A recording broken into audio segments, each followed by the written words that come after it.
ಪ್ರಜ್ವಲ್ಲ ರೇವಣ್ಣರ ಪ್ರಕರಣದಲ್ಲಿ ಅಪರಾಧಿ ಅನ್ನೋದು ಸಾಬೀತಾಗಿದೆ. ಇನ್ನೇನು ಕೆಲವೇ ಕ್ಷಣಗಳಲ್ಲಿ ಶಿಕ್ಷೆಯ ಪ್ರಮಾಣವೂ ಕೂಡ ಪ್ರಕಟ ಆಗುತ್ತೆ. ಹಾಗಾದ್ರೆ ಪ್ರಜ್ವಲ್ಲ ರೇವಣ್ಣನಿಗೆ ಜೀವಾವಧಿ ಶಿಕ್ಷೆ ಸಿಗುತ್ತಾ ಅಥವಾ ಕನಿಷ್ಠ 10 ವರ್ಷದ ಜೈಲು ವಾಸ ಸಿಗುತ್ತಾ? ಪ್ರಜ್ವಲ್ಲ ರೇವಣ್ಣಗೆ ಜೀವಾವಧಿಯೋ ಅಥವಾ 10 ವರ್ಷದ ಜೈಲು? ಕೆಲವೇ ಕ್ಷಣಗಳಲ್ಲಿ ರೇಪ್ ಅಪರಾಧಿ ಪ್ರಜ್ವಲ್ಲ ರೇವಣ್ಣನಿಗೆ ರೇವಣ್ಣರ ಭವಿಷ್ಯ. ವಾದ ಪ್ರತಿವಾದ ಆಲಿಸಿರುವ ಜನಪ್ರತಿನಿಧಿಗಳ ವಿಶೇಷ ನ್ಯಾಯಾಲಯ ಮಧ್ಯಾಹ್ನ 2:45ಕ್ಕೆ ತೀರ್ಪು ಕಾಯ್ದಿರಿಸಿರ್ತಕ್ಕಂತಹ ಘನ ನ್ಯಾಯಾಲಯ ಕೆಆರ್ ನಗರದ ಸಂತ್ರಸ್ತೆ ನೀಡಿದ್ದ ಕೇಸಲ್ಲಿ ಪ್ರಜ್ವಲ್ ದೋಷಿ. ಪ್ರಜ್ವಲ್ ವಿರುದ್ಧ ಐಪಿಸಿ ಸೆಕ್ಷನ್ 376(2) ಹೀಗೆ ಪ್ರಕರಣ ದಾಖಲಾಗಿದೆ. ಐಟಿ ಕಾಯ್ದೆ ಸೆಕ್ಷನ್ 66(e) ಅಡಿ ಪ್ರಕರಣ ದಾಖಲಾಗಿತ್ತು. 2000 ಪುಟಗಳ ಆರೋಪ ಪಟ್ಟಿ ಸಲ್ಲಿಸಿದ್ದ ಎಸ್ಐಟಿ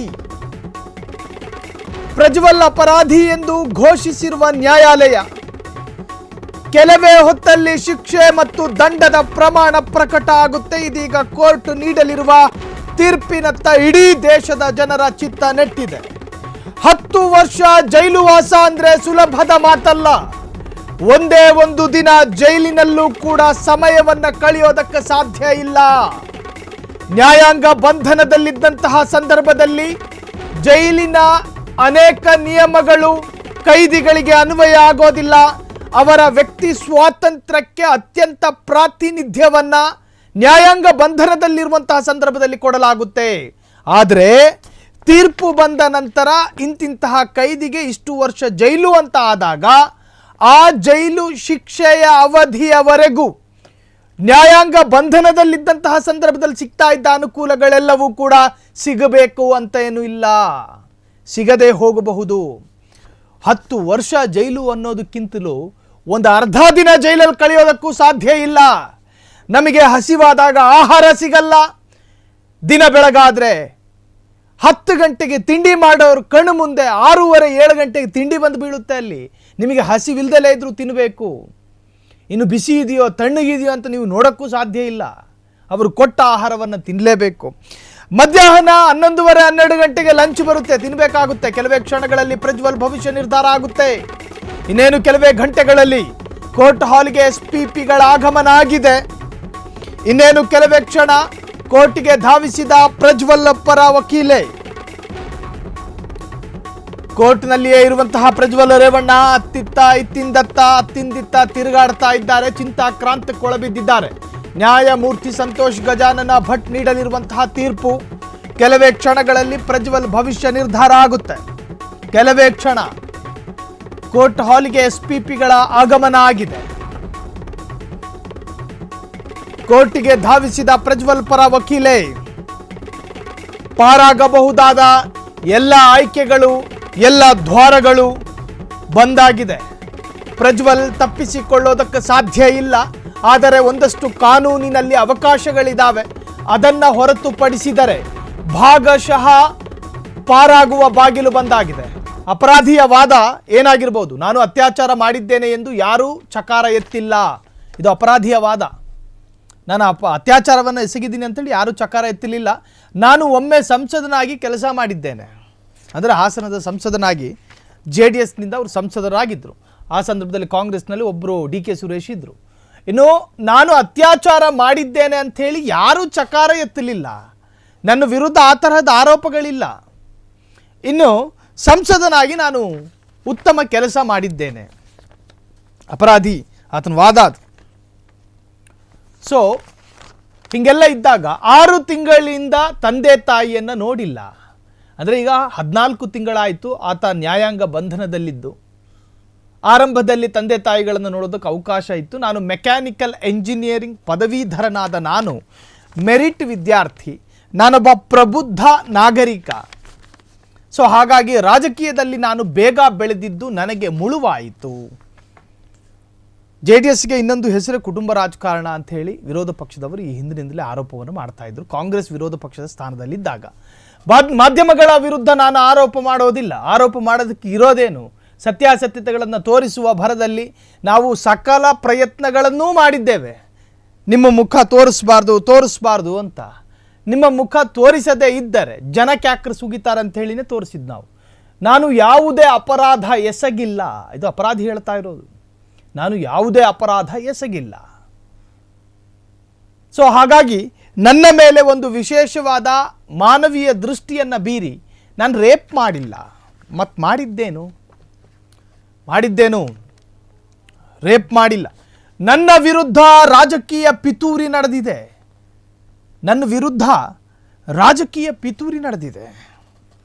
ನ್ಯಾಯಾಲಯ ಸೂಕ್ಷ್ಮ ಮತ್ತು ಅತ್ಯಂತ ಬಲಿಷ್ಠ ಸಾಕ್ಷ್ಯಗಳನ್ನು ಗಮನಿಸುತ್ತೆ. ಈ ಮೂಲಕ ಈಗ ನೋಡಿ SP ಜಗದೀಶ್ ಅವರ ವಾದ, ಈವರೆಗೂ ನಾನು ಹೇಳಿದ್ದು ಅಪರಾಧಿ ಹೆಂಗೆ ವಾದ ಮಾಡಿದ್ರು ಅಂತ ಹೇಳಿ. ಇದು ವಕೀಲರ ವಾದ ನೋಡಿ, ಅಪರಾಧಿ ಪರ ವಕೀಲರ ವಾದ ಏನು ಹಾಗಾದ್ರೆ? ಸೊ ಹೀಗೆ ಅಪರಾಧಿ ನನ್ನ ಕಕ್ಷಿದಾರ, ಈಗ ಅಪರಾಧಿಯ ಪರ ವಕೀಲರು ನನ್ನ ಕಕ್ಷಿದಾರ ಅಂತ ಹೇಳೋದು ಪ್ರಜ್ವಲ್ ರೇವಣ್ಣರನ್ನ. ಅತ್ಯಂತ ಕಡಿಮೆ ಅವಧಿಯಲ್ಲಿ ರಾಜಕೀಯ ಪ್ರವೇಶ ಮಾಡಿದ್ರು, ಅತ್ಯಂತ ಜನಸೇವೆಯಲ್ಲೂ ಕೂಡ ಹೆಸರು ಮಾಡಿದ್ರು, ಹಾಸನದಲ್ಲಿ ಅಭಿವೃದ್ಧಿ ಕೆಲಸ ಮಾಡಿದ್ದಾರೆ, ವಯಸ್ಸು ಚಿಕ್ಕದು. ಈತನ ವಿರುದ್ಧ ದೂರು ದಾಖಲು ಮಾಡಿರುವ ಸಂತ್ರಸ್ತೆ ಮಹಿಳೆಯನ್ನ ಸಮಾಜ ನಿರಾಕರಿಸಿಲ್ಲ, ಸ್ವತಂತ್ರವಾಗಿ ಸಂಸಾರ ಮಾಡ್ತಾ ಇದ್ದಾರೆ. ಚಿಕ್ಕ ವಯಸ್ಸಿನವರಾದ ನನ್ನ ಕಕ್ಷಿದಾರರನ್ನ ಈ ಒಂದು ಶಿಕ್ಷೆಯ ಪ್ರಮಾಣದಲ್ಲಿ ಸ್ವಲ್ಪ ಇಳಿಕೆ ತಂದು ಮಾನವೀಯ ದೃಷ್ಟಿಯನ್ನು ತೋರಿಸಬೇಕು ಅಂತ ಹೇಳಿ ಪ್ರಜ್ವಲ್ ಪರ ವಕೀಲರು ವಾದ. ಇಷ್ಟು ವರ್ಷ ಮಾಡಿರುವ ಕೆಲಸಕ್ಕೆ ಚ್ಯುತಿಯಾಗಬಾರದು. ಆತನಿಗೆ ಕೇವಲ 34 ವರ್ಷವಷ್ಟೇ. ಸಮಾಜದಲ್ಲಿ ಉತ್ತಮ ನಾಗರಿಕನಾಗಿ ಬದುಕುವ ಅವಕಾಶಗಳನ್ನು ಕೊಡಬೇಕು. ಸಂತ್ರಸ್ತೆಯು ಸಮಾಜದಿಂದ ತಿರಸ್ಕೃತವಾಗಿಲ್ಲ. ಗಂಡ, ತಂದೆ, ತಾಯಿ, ಮಕ್ಕಳ ಜೊತೆ ಸಂಸಾರ ಮಾಡ್ತಾ ಇದ್ದಾರೆ. ಆಕೆಯ ಕುಟುಂಬದ ಜೊತೆ ಜೀವನ ಮುಂದುವರಿಸಿದ್ದಾರೆ. ನ್ಯಾಯಾಲಯಕ್ಕೆ ಬರೋ ಪ್ರತಿಯೊಂದು ರೇಪ್ ಕೇಸಿಗೂ ಇದೇ ಥರ ವಾದ ಮಾಡ್ತಾ ಹೋದರೆ ರೇಪಿಸ್ಟರ ಸಂಖ್ಯೆ ಜಾಸ್ತಿ ಆಗೋದಿಲ್ವೇನ್ರಿ? ಪ್ರಜ್ವಲ್ ಎಲ್ಲ ರೀತಿಯ ನಷ್ಟವಾಗಿದ್ದು ತೇಜೋವಧೆಯಾಗಿದೆ. ಸಂತ್ರಸ್ತೆ ಸಾಮಾನ್ಯ ಜೀವನ ನಡೆಸುತ್ತಿದ್ದಾಳೆ ಎಂಬ ವಾದಕ್ಕೆ ಆಕ್ಷೇಪವೂ ಕೂಡ ವ್ಯಕ್ತವಾಗಿದೆ SPP ಪ್ರತಿವಾದದಿಂದ. ಸಂತ್ರಸ್ತೆ ಸಾಮಾನ್ಯ ಜೀವನ ನಡೆಸುತ್ತಿಲ್ಲ, ನಳಿನ ಮಾಯೇಗೌಡ ಅವರ ವಾದಕ್ಕೆ ಆಕ್ಷೇಪಣೆ ವ್ಯಕ್ತಪಡಿಸಿದ ಜಗದೀಶ್.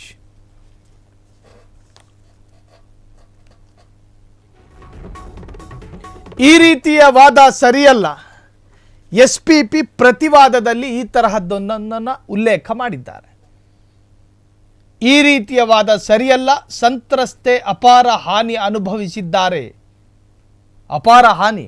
ಸಮಾಜದಲ್ಲಿ ನಾನು ಹೆಂಗೆ ಬದುಕಲಿ? ನೋಡ್ರಿ, ಈ ತರಹದ್ದೊಂದು ಪ್ರಕರಣದಲ್ಲಿ ಸಂತ್ರಸ್ತೆ ಆತ್ಮಹತ್ಯೆ ಮಾಡಿಕೊಳ್ಳಬಹುದಾದ ಸಂದರ್ಭಗಳು ಎದುರಾಗ್ತವೆ.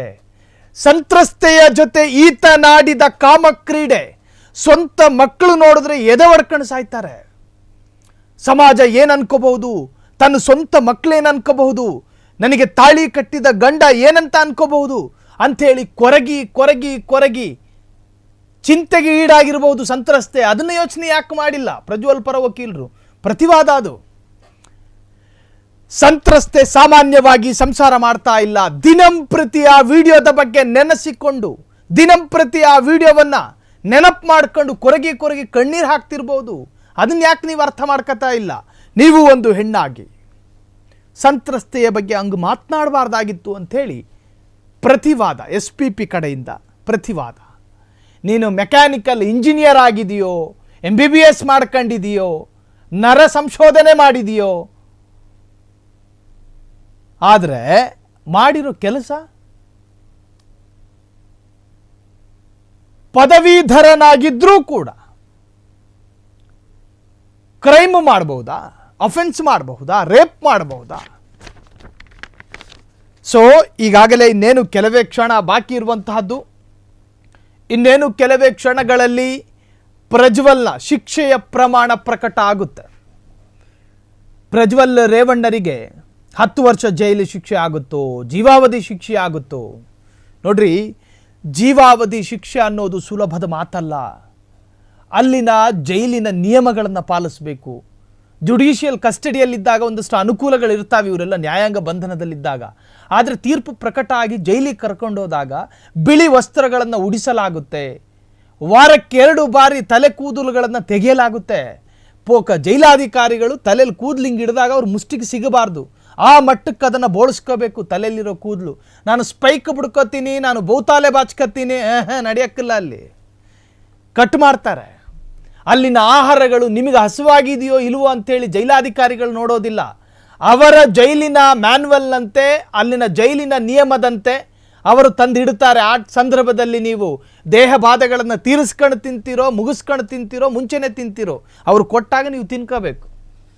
ಇನ್ನು ಅವರು ಕೊಡುವಂತಹ ಟೀ ಕಾಫಿಲಿ ಹಾಲು ಗಟ್ಟಿಗಿದೆಯೋ ತೆಳ್ಳಗಿದೆಯೋ ಇದನ್ನು ಕೇಳೋಕ್ಕಾಗಲ್ಲ. ನಿಮ್ಮ ಎಲ್ಲ ವ್ಯಕ್ತಿ ಸ್ವಾತಂತ್ರ್ಯಗಳ ಹರಣ ಆಗುತ್ತಲ್ಲಿ. ಅರ್ಥಾತ್ ಹರಣ ಅಂದರೆ ಅಲ್ಲಿ ನಿಯಮನೇ ಹಾಗೆ.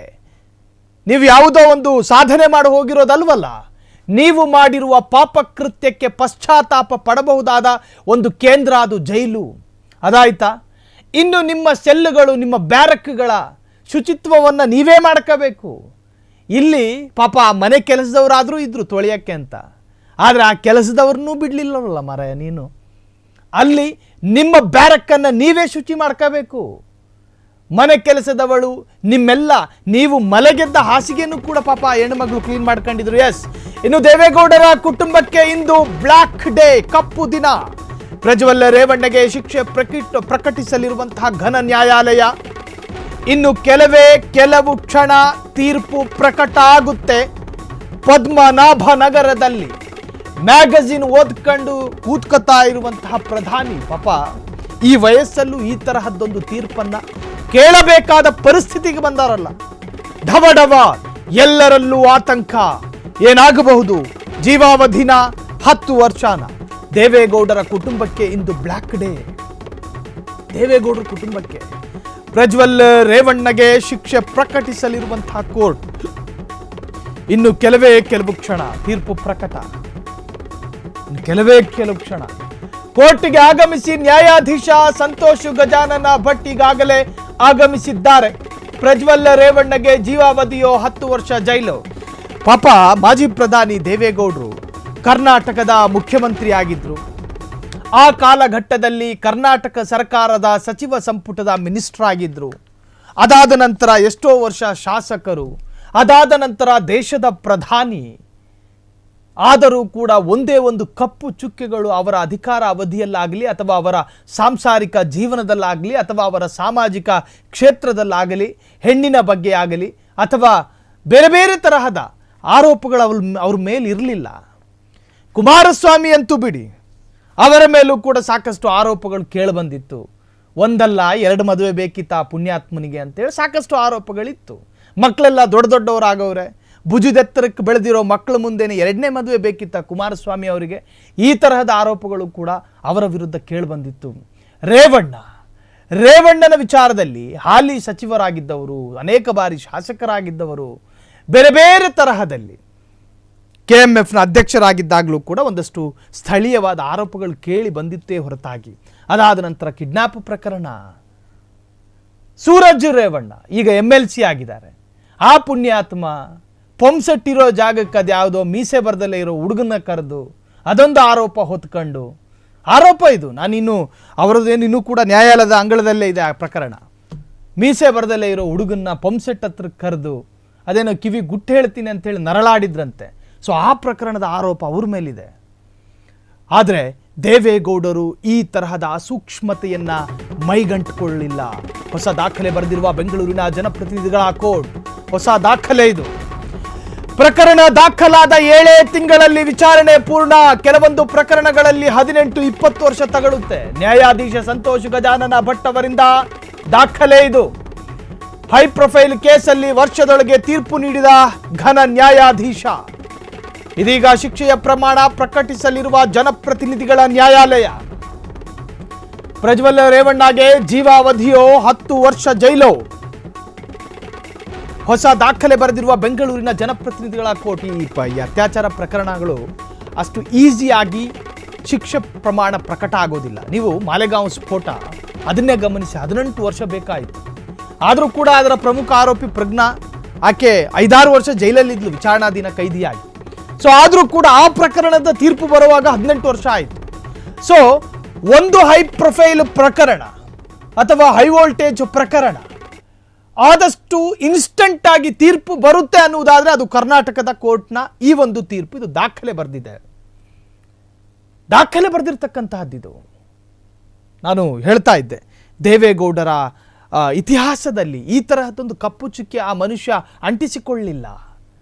ರಾಜಕೀಯವಾದಂಥ ಆರೋಪ ಪ್ರತ್ಯಾರೋಪಗಳು ನೂರಾರಿದ್ವು. ಯಡಿಯೂರಪ್ಪರ ವಿರುದ್ಧ ಅವರು ಪ್ರತ್ಯಾರೋಪ ಮಾಡಿದ್ದು, ಯಡಿಯೂರಪ್ಪ ಅದಕ್ಕೆ ರಿಯಾಕ್ಟ್ ಮಾಡಿದ್ದು, ಇನ್ನು ಭೂಸ್ವಾಧೀನ ವಿಚಾರದಲ್ಲಿ ಈ ತರಹದ ರಾಜಕೀಯವಾದಂತಹ ಆರೋಪ ಪ್ರತ್ಯಾರೋಪಗಳನ್ನು ನಾವು ಕೇಳಿಸ್ಕೊಂಡ್ವೆ ಹೊರತಾಗಿ ಹೆಣ್ಣು ಪೀಡನೆ, ಸ್ತ್ರೀ ದೋಷ, ಸ್ತ್ರೀ ನಿಂದನೆ ಅಥವಾ ಸ್ತ್ರೀ ಮೇಲಿನ ಲೈಂಗಿಕ ದೌರ್ಜನ್ಯ, ಕಿರುಕುಳ ಈ ತರಹದ ಯಾವ ಆರೋಪಗಳನ್ನು ಕೂಡ ಅಂಟಿಸಿಕೊಳ್ಳಿಲ್ಲ ದೇವೇಗೌಡರು. ಪಾಪ ಇಳಿ ವಯಸ್ಸಿನಲ್ಲಿ 96-93 ವಯಸ್ಸ ಮನುಷ್ಯನದ್ದು.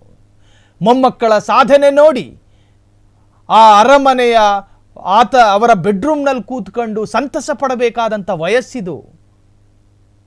ಮೊಮ್ಮಕ್ಕಳ ಸಾಧನೆ, ಮಕ್ಕಳ ರಾಜಕೀಯವಾದ ಬೆಳವಣಿಗೆ, JDS ಪಕ್ಷದ ಪ್ರಾದೇಶಿಕವಾದಂತಹ ಶಕ್ತಿಯನ್ನು ನೋಡಬೇಕಾದ ವಯಸ್ಸಿನಲ್ಲಿ ಈ ತರಹದ ತೀರ್ಪುಗಳನ್ನು ನೋಡಬೇಕಾದ ಪರಿಸ್ಥಿತಿಗೆ ಆ ಮಾಜಿ ಪ್ರಧಾನಿ ಬಂದಿದ್ದಾರೆ ಎನ್ನುವುದಾದರೆ ನಿಜಕ್ಕೂ ಕೂಡ ದುರಂತ ಇದು, ನಿಜಕ್ಕೂ ದುರಂತ. ಆದರೆ ಜನ ಈವರೆಗೂ ಆ ಅಪೇಕ್ಷೆಯನ್ನು ಹಾಗೆ ಇಟ್ಕೊಂಡಿದ್ದಾರೆ. ದೇವೇಗೌಡರು ಒಂದು ಬಾರಿ ಈ ವಿಚಾರದಲ್ಲಿ ರಿಯಾಕ್ಟ್ ಮಾಡಬೇಕಾಗಿತ್ತು. ನನ್ನ ಮೊಮ್ಮಗ ಮಾಡಿದಂತಹ ತಪ್ಪಿಗೆ ರಾಜ್ಯದ ಜನ ನನ್ನನ್ನು ಪ್ರಧಾನಿ ಮಾಡಿದ್ದಾರೆ, ರಾಜ್ಯದ ಜನ ನನ್ನನ್ನು ಒಂದು ಸಾರಿ ಮುಖ್ಯಮಂತ್ರಿ ಮಾಡಿದ್ರು, ರಾಜ್ಯದ ಜನ 6ಕ್ಕಿಂತ ಹೆಚ್ಚು ಬಾರಿ MLA ಮಾಡಿದರು, ರಾಜ್ಯದ ಜನ ನನ್ನನ್ನು ಮಿನಿಸ್ಟರ್ನಾಗಿಯೂ ಮಾಡಿದರು, ನನ್ನನ್ನು ಕ್ಷಮಿಸ್ಬಿಡಿ ಅಂತ ಹೇಳಿ ದೇವೇಗೌಡರು ಕೇಳಲಿಲ್ಲ. ಈ ಘಳಿಗೆವರೆಗೂ ಕೂಡ ಕೇಳಲಿಲ್ಲ ಮನುಷ್ಯ. ಈ ಘಳಿಗೆವರೆಗೂ ಕೂಡ ದೇವೇಗೌಡರ ಬಾಯಲ್ಲಿ. ಸೊ ಪ್ರಜ್ವಲ್ ಭವಿಷ್ಯ ಇನ್ನೇನು ಕೆಲವೇ ಕ್ಷಣಗಳಲ್ಲಿ ಭವಿಷ್ಯ ನಿರ್ಧಾರ ಆಗುತ್ತೆ.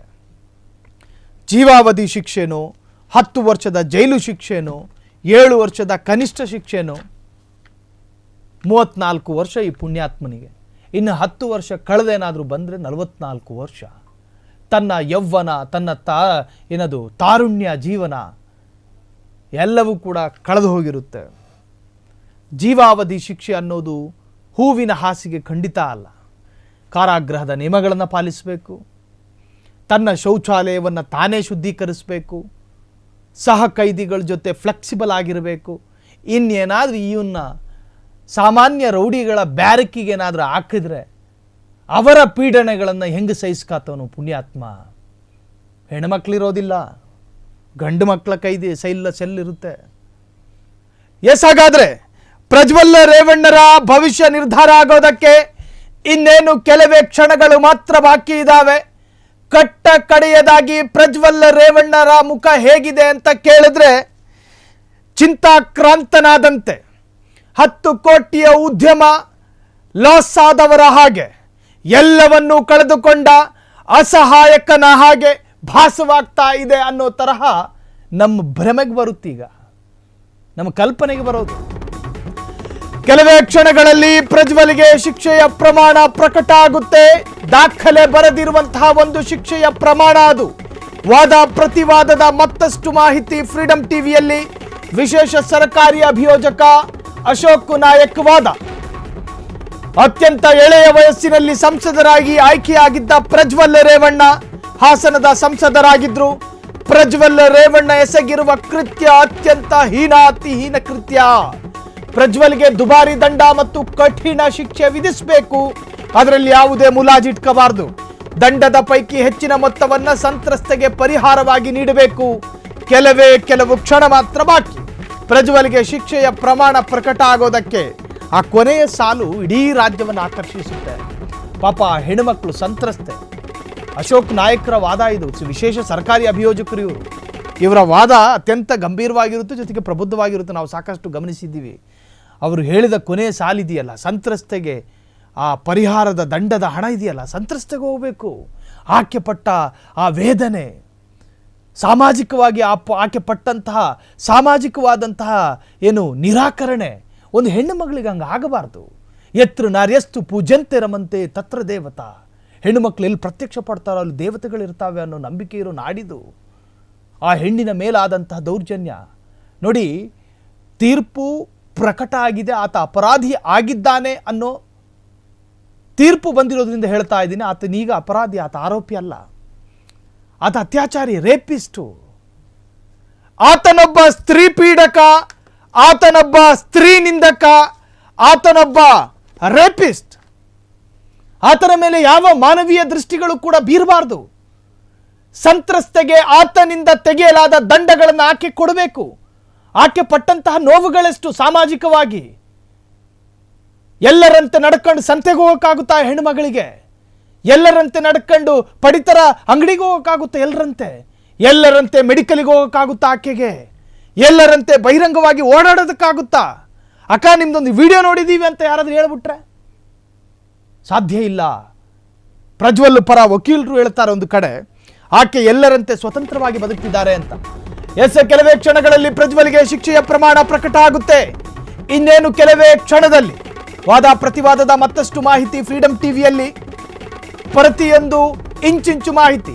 ಪ್ರಾಸಿಕ್ಯೂಷನ್ ಪರ BN ಜಗದೀಶ್ ವಾದ ಏನು? ಹಾಗಾದ್ರೆ ಪ್ರಾಸಿಕ್ಯೂಷನ್ ಪರ ಪ್ರಜ್ವಲ್ ರೇವಣ್ಣ ಒಬ್ಬ ಚಟಗಾರ.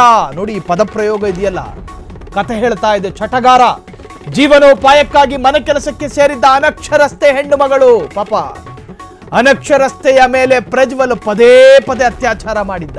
ಪದೇ ಪದೇ ಬಾಮ್ಮ ಅಂತ ಹೇಳಿ ಅತ್ಯಾಚಾರದ ವೇಳೆ ಸೆರೆ ಹಿಡಿದಿರುವ ವಿಡಿಯೋಗಳು ವೈರಲ್ ಆಗಿದೆ. ಸಂತ್ರಸ್ತೆ ಮಾನಸಿಕವಾಗಿ ಹಿಂಸೆ ಅನುಭವಿಸಿದ್ದಾರೆ. ಪಾಪ ಅನಿವಾರ್ಯ ಹೆಣ್ಣು ಮಗಳಿಗೆ ಕೆಲಸಕ್ಕೆ ಹೋಗಬೇಕು. ಆತ್ಮಹತ್ಯೆ ಪ್ರಯತ್ನವನ್ನು ಕೂಡ ಮಾಡಿದ್ರು. ಈ ಚಟಗಾರನ್ನ ಚಟ ನೋಡಿ ತಡ್ಕೊಳಕ್ಕಾಗದಲೆ ಸಾಕಷ್ಟು ಮಹಿಳೆಯರ ಅಶ್ಲೀಲ ದೃಶ್ಯಗಳನ್ನ ಪ್ರಜ್ವಲ್ ವಿಡಿಯೋ ಮಾಡಿದ್ದಾನೆ. ಈಕೆ ಎದ್ದು ಹಂಗೆ ಮಾಡಿ ಇಟ್ಕೊಂಡಿದ್ದ. ಪ್ರಜ್ವಲ್ ರೇವಣ್ಣ ಒಬ್ಬ ಚಟಗಾರ, ಆತನ ತಡೆಯಕ್ಕಾಗುತ್ತಾ? ಸಂಸದ ಆತ, ಹೆದರಿಸ್ತಾನೆ. ಆತನ ವಿರುದ್ಧ ಇನ್ನೂ 3 ಅತ್ಯಾಚಾರ ಪ್ರಕರಣಗಳು ಬಾಕಿ ಇದ್ದಾವೆ. ಆತ ಮಾಡಿರೋ ಮತ್ತು 3 ಗಣಂಧಾರಿ ಕೆಲಸ. ಹೀಗಾಗಿ ಪ್ರಜ್ವಲ್ಗೆ ಕಠಿಣ ಶಿಕ್ಷೆ ವಿಧಿಸಬೇಕು. ಆ ಮೂಲಕ ಸಮಾಜಕ್ಕೊಂದು ಸಂದೇಶವನ್ನು ರವಾನಿಸಬೇಕು. ಸಂತ್ರಸ್ತ ಮಹಿಳೆಯನ್ನು ಅಪಹರಿಸಿ ಪ್ರಕರಣವನ್ನು ದಿಕ್ಕು ತಪ್ಪಿಸುವ ಯತ್ನವೂ ಕೂಡ ನಡೆದಿತ್ತು. ಈ ಪ್ರಕರಣದಲ್ಲಿ ಅಪರಾಧಿ ಪ್ರಜ್ವಲ್ ತನ್ನ ಕೃತ್ಯಕ್ಕೆ ಪಶ್ಚಾತ್ತಾಪ ವ್ಯಕ್ತಪಡಿಸಿಲ್ಲ. ಕೊಡಿ ನನ್ನ ವಿಡಿಯೋ ನೋಡೋಣ ಅಂದಿದ್ದಂತೆ ನ್ಯಾಯಾಲಯದ ಅಂಗಳದಲ್ಲಿ. ಸಮಾಜದಲ್ಲಿ ತಮಗಿದ್ದ ಸ್ಥಾನಮಾನವನ್ನು ದುರ್ಬಳಕೆ ಮಾಡಿಕೊಂಡಿದ್ದಾನೆ. ಸಂಸದನಾಗಿ ಸಂತ್ರಸ್ತೆ ಪರಿಪರಿಯಾಗಿ ಬೇಡಿಕೊಂಡರೂ ಆಕೆಯ ಮೇಲೆ ನಿರಂತರವಾದಂತಹ ರೇಪ್ ಮಾಡಿದ್ದ ಈತ. ನಿರಂತರವಾದ ನೋಡಿ ಅದಕ್ಕೆ ಹೇಳೋದು ವಿಕೃತ ಮನಸ್ಥಿತಿಗೆ ದ್ಯೋತ್ಯವಾಗಿತ್ತು ಈತನ ಮನಸ್ಥಿತಿ ಅಂತ. ಪಾಪ ಆ ಸೂರಜ್ ರೇವಣ್ಣಂದು ತೋಟದ ಮನೆ ಅನ್ಸುತ್ತೆ ಅದು. ಈತ ಏನು ಮಾಲೀಕನಲ್ಲ ಆ ತೋಟದ ಮನೆ. ಅಲ್ಲೊಂದು ಹೆಣ್ಣುಮಗಳು ಕೆಲಸಕ್ಕೆ ಬರ್ತಾಳೆ. ಪಾಪ ಆಕೆ ಅನಕ್ಷರಸ್ತೆ, ಇಲಿಟ್ರೇಟ್, ಅನಕ್ಷರಸ್ತೆ ಆ ಹೆಣ್ಣುಮಗಳು.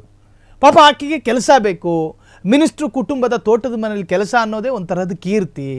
ತಿಂಗಳಿಗೆ ಕರೆಕ್ಟಾಗಿ ಸಂಬಳ ಕೊಡ್ತಾ ಇದ್ರು ಇಲ್ವೋ ಗೊತ್ತಿಲ್ಲ, ಬಟ್ ಏನೋ ಸಿಗ್ತಾ ಇತ್ತು. ಅಲ್ಲಿದ್ಲು ಆ ಹೆಣ್ಮಗಳು. ನಿರಂತರವಾಗಿ ಈಕೆ ಕೀಟ್ಲೆ ಕೊಡ್ತಾ ಇದ್ದಂತೆ. ಸೂರಜ್ ರೇವಣ್ಣರ ತೋಟದ ಮನೇಲಿ ಈತನಿಗೇನು ಕೆಲಸ ಕೇಳಿದ್ರೆ ಕಾಯಿ ಕೀಳಕ್ಕೆ ಹೋಗಿದ್ದೀನಿ ಅಂತಿದ್ರಂತೆ. ಅಲ್ಲ, ಈ ಹಿಂದೆ ಈ ಪ್ರಕರಣ ವೈರಲ್ ಆದಾಗ ಜನಸಾಮಾನ್ಯರು ಮಾತನಾಡ್ತಾ ಇದ್ದಿದ್ದು ಪರಿ ಇದು ನಾನು ಹೇಳ್ತಾ ಇರೋದು. ಯಾಕಪ್ಪ ಪ್ರಜ್ವಲ ಸೂರಜ್ ತೋಟದ ಮನೆಗೆ ಹೋಗಿದ್ಯಾ ಅಂತೇಳಿ ಕಾಯಿ ಕೀಳ್ಸಕ್ಕಿತ್ತು ಹೋಗಿದ್ದೆ ಅಂತಿದ್ರಂತೆ. ಕೀಳಿಸಿದ್ದನ್ನ ಪಾಪ ಹೆಣ್ಣುಮಗಳು ಗುಡಿಸ್ಲಿ ಹಿಡ್ಕೊಂಡು ಕಸ ಗುಡಿಸ್ಬೇಕಾದ್ರೂ ಕೂಡ ಬಾಮ್ಮ ಅಂತ ಅದನ್ನು ಸಂಭ್ರಮದಿಂದ ನಾನು ಎಕ್ಸ್ಪ್ಲೇನ್ ಮಾಡ್ತಿಲ್ಲ. ಅದ್ರ ಗೌರವ ನಿಮಗೆ ಅರ್ಥ ಆಗಬೇಕು. ದಿನನಿತ್ಯ ನಿರಂತರವಾದಂತಹ ಲೈಂಗಿಕ ದೌರ್ಜನ್ಯ, ಅದು ಕೂಡ ಮನುಷ್ಯ ಮಕ್ಕಳು ನೈಸರ್ಗಿಕವಾಗಿ ಮಾಡಬಹುದಾದ ಎಲ್ಲ ಸಿದ್ಧಾಂತಕ್ಕೂ ಬೆಂಕಿ ಇಟ್ಟಿದ್ದ ಈ ಮನುಷ್ಯ ಅನೈಸರ್ಗಿಕವಾಗಿ ವಿಕೃತ ಭಂಗಿಗಳಲ್ಲಿ. ಅಧ್ಯಯನದ ಭಾಗವಾಗಿ ನಾವು ಆ ವಿಡಿಯೋಗಳನ್ನು ಒಂದಷ್ಟು ನೋಡಿದ್ದೀವಿ. ಅಧ್ಯಯನದ ಭಾಗವಾಗಿ ಏನು ಮಾಡಿದ್ದ ಈ ಪುಣ್ಯಾತ್ಮ ಅನ್ನೋದನ್ನ. ಸೊ ಹಾಗಾಗಿ ವಿಕೃತ ಮನಸ್ಥಿತಿಗಳು ಆ ವಿಡಿಯೋಗಳಲ್ಲಿ ಅನಾವರಣಗೊಂಡಿತ್ತು. ವಿಕೃತವಾದ ಕೈ ಸನ್ನೆಗಳು, ವಿಕೃತವಾದ ಈತನ ಟೋನು, ನರಳಾಡುವಂತಹ ಒಂದು ಈತನ ಧ್ವನಿ ನಿಜಕ್ಕೂ ಕೂಡ ಇಡೀ ನಾಗರಿಕ ಸಮಾಜವನ್ನೇ ತಲೆ ತಗ್ಗಿಸಿತ್ತು. ಹಿಂಗೂ ಒಂದಿರುತ್ತಾ ಜೀವ, ಹಿಂಗೂ ಒಂದಿರುತ್ತಾ ಕ್ಯಾರೆಕ್ಟ್ರು, ಇಷ್ಟು ತಳಹಂತಕ್ಕೆ, ಇಷ್ಟು ಕೆಟ್ಟ ರೀತಿಯಲ್ಲಿ. ಪಾಪ ಆ ತಾಯಿ ಮುಖ, ನಾನು ಹಿಂಗೆ ಹೇಳಬಾರ್ದು, ಸ್ವಂತ ತಾಯಿಗಿಂತಲೂ ವಯಸ್ಸು ಹೆಚ್ಚಾಗಿತ್ತು. ಈ ಮುಟ್ಟಾಳ ಕಣ್ಣು ಮುಚ್ಕೊಂಡು ಅದೇನು ಮಾಡಿದ್ನು, ಕಣ್ಣು ತೆರೆದು ಮಾಡಿದ್ದು ತನ್ನ ತಾಯಿ ನೆನಪಾಗ್ತಾ ಇದ್ಲೇನೋ ಈತನಿಗೆ. ತಾಯಿಗಿಂತಲೂ ಅತಿಯಾದಂತಹ ಏಜ್ ಆಗಿರ್ತಕ್ಕಂಥ ಹೆಣ್ಣು ಮಗಳ ಜೊತೆ ಈತ ವರ್ತಿಸಿದ್ದ ರೀತಿ ಆ ಸಂದರ್ಭದಲ್ಲಿ ಒಬ್ಬ ಡಾಕ್ಟ್ರು ಒಂದು ವಿಷಯನ ಹೇಳಿದರು. ಇಂಥವರಿಗೊಂದು ರೋಗ ಇರುತ್ತೆ, ನಿಶ್ಚಿತ ವಯಸ್ಸು ಅಂದರೆ ಇವರಿಗೆ ಇಷ್ಟ ಆಗದಲ್ಲೇ ಇರತಕ್ಕಂತಹ ವಯಸ್ಸಿನವರು ಸಿಕ್ಕಿದ್ರೆ ಇವ್ರಿಗೆ ಖುಷಿ ಅನ್ನೋದು, ಅದೊಂದು ಫೋಬಿಯಾ, ಅದೊಂದು ರೋಗ ಅದು. ಸೊ ಹಾಗಾದರೆ ನ್ಯಾಯಾಲಯ 2500ಕ್ಕೂ ಹೆಚ್ಚು ಪುಟಗಳ ಚಾರ್ಜ್ ಶೀಟು, 120ಕ್ಕೂ ಹೆಚ್ಚು ಸಾಕ್ಷಿಗಳ ಸಂಗ್ರಹ, ಅನೇಕ ಡಿಜಿಟಲ್ ಎವಿಡೆನ್ಸ್ಗಳು, FSLನಲ್ಲಿ ಬಂದಿರತಕ್ಕಂತಹ ವರದಿ, FSL ಎಕ್ಸ್ಪರ್ಟ್ಗಳು ಕೊಟ್ಟಂತಹ ಭಯಭೀತಿಗೊಳಿಸುವಂತಹ ವರದಿ ಎಲ್ಲವನ್ನೂ ಗಮನಿಸಿರುತ್ತೆ.